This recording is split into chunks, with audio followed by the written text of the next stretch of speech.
Depuis 4 jours, la même scène. Depuis 4 jours, la colère ne retombe pas. Ils sont des centaines descendus dans les rues de Port-au-Prince, révoltés contre le président Jovenel Moïse. Depuis que le président est au pouvoir, il n'a rien fait d'autre que nous mentir. Il n'a rien dit d'honnête. Il a détruit la production nationale et maintenant, nous n'avons plus rien.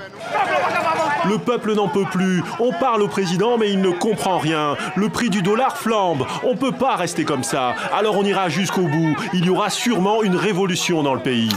Enfin, une parole d'apaisement. Elle est venue ce lundi matin de Matteo Salvini.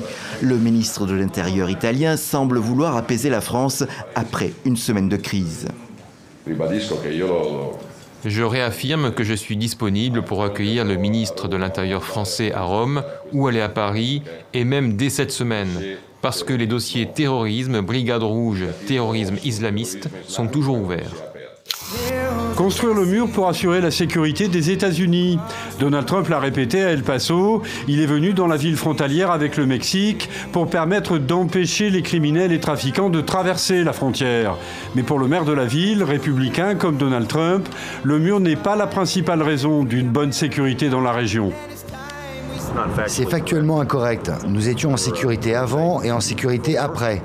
La barrière a aidé concernant certaines activités criminelles, mais la raison principale pour laquelle nous sommes autant en sécurité aujourd'hui, c'est grâce à nos forces de police et à nos employés qui assurent la sécurité publique. C'est bel et bien la pire épidémie d'Ebola jamais enregistrée en RDC. Un constat déjà établi depuis novembre dernier, mais ce week-end, nouvelle annonce du ministère de la Santé, la barre des 500 morts a été franchie vendredi 8 février.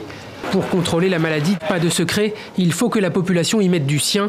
Ce survivant l'a bien compris. J'ai présenté des signes au début. J'ai eu peur et c'est ce qui m'a poussé à me rendre volontairement au centre de traitement. En tout cas, celui qui ne croit toujours pas à l'existence d'Ebola a tort. Et il doit y croire.